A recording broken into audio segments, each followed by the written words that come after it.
I've been an RN for 13 years now, primarily in flight nursing on a helicopter and ER. I prayed to higher power and I'm like, what can I do? Because I go to a therapist, like I was on antidepressants and it was just like I needed something. The vibration of sound pierces through our cells. The bowls are tuned to 432 hertz, which is like the master frequency of nature, and also found in the ocean and with echolocation through the whale sounds. And through even medicine, we use sound, like in echocardiograms for pictures that are beautiful, and lithotripsies where they use sound to get to kidney stones, and they're using sound for tumors.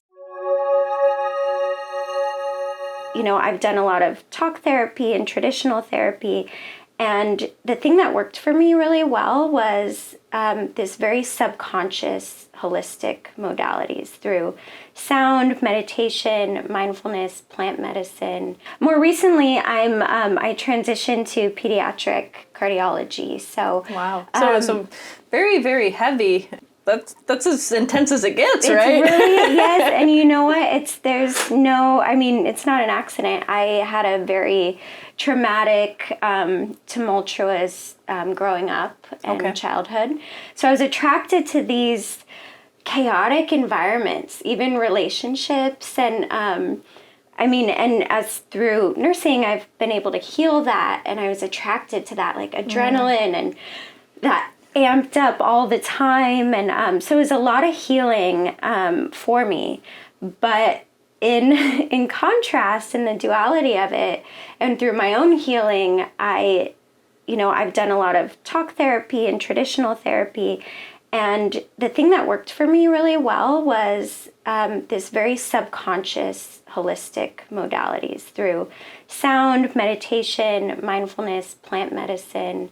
I feel like those are the things that really helped open me up, and very much tapped into a place that I couldn't really reach because it was such formative years and formative time. And throughout my career, as I've healed, I haven't been gravitated towards all that chaos so much. So that's why I switched to pediatrics.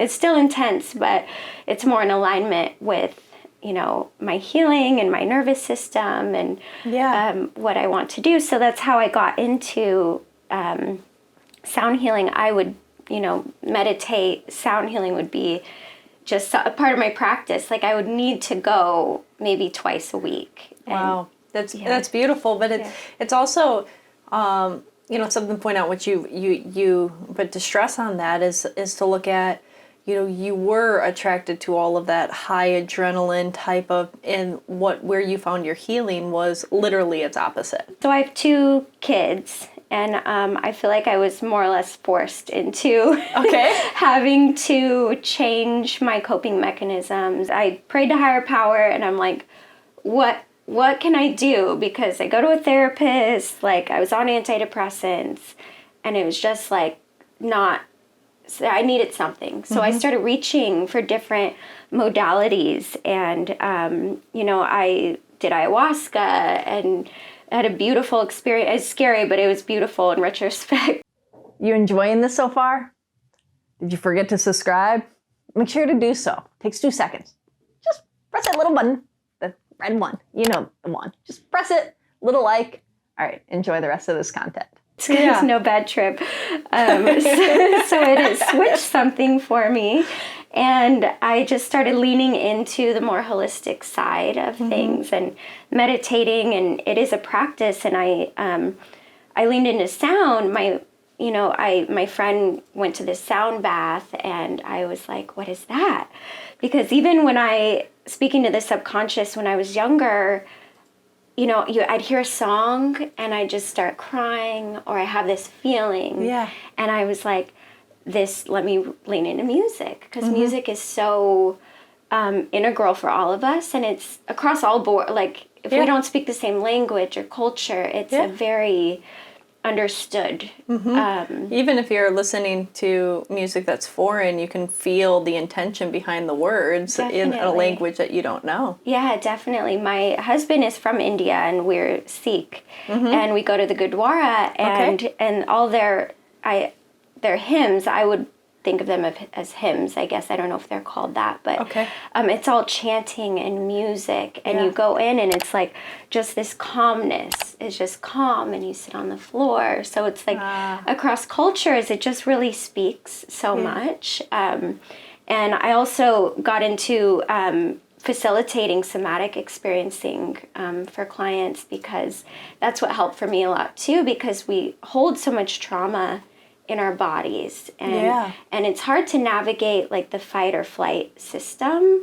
because you don't realize, like with me, I wasn't realizing that it was even being stored in your body. Yeah, you know, like it was normal to just be up here all the time.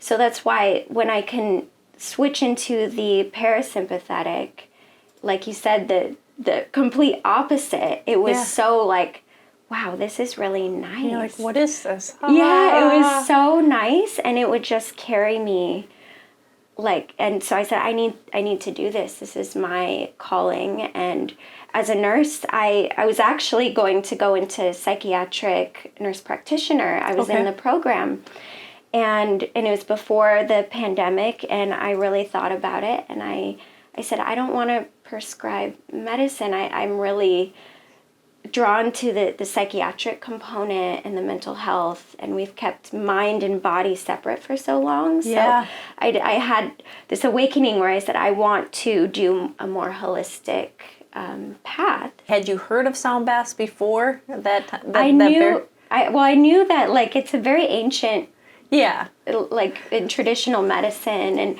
I've been to like drum circles, and it was just, and you know, in the first one, it's like, because I'm very Aquarius, but I'm very right brain, but I'm very analytical, and I think the rational mind, being a nurse, and I was like, I couldn't drop in like I wanted to. I was analyzing everything, but it was so stimulating, and I was like, what is this? What is that? But I felt so drawn, and I could drop in finally in a meditative state when I let go of all that rational processing towards the end. And I was like, I need to go back. I just need to go back. And I felt like kind of like a Kundalini energy the first couple times, where there's something coming up that was very kind of scary and uncomfortable, but then it kind of just released and took me to a very calm place. And it's just, it's subconscious. It is. And I mean, there's so much that happens that goes on from not only just your mental state, but that your you know, like the vibration of sound pierces through our cells and changes, you know.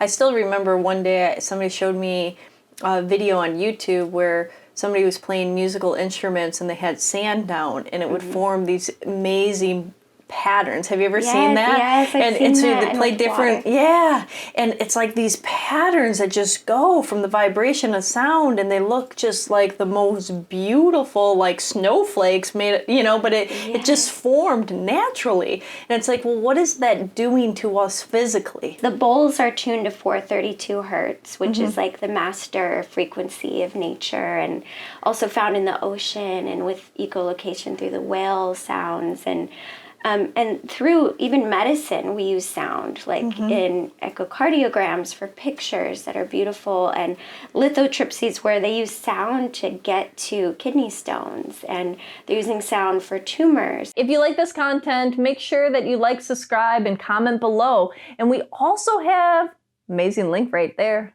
for some cool product. I know you want to check it out. I know you want to click it. Go ahead. Come on.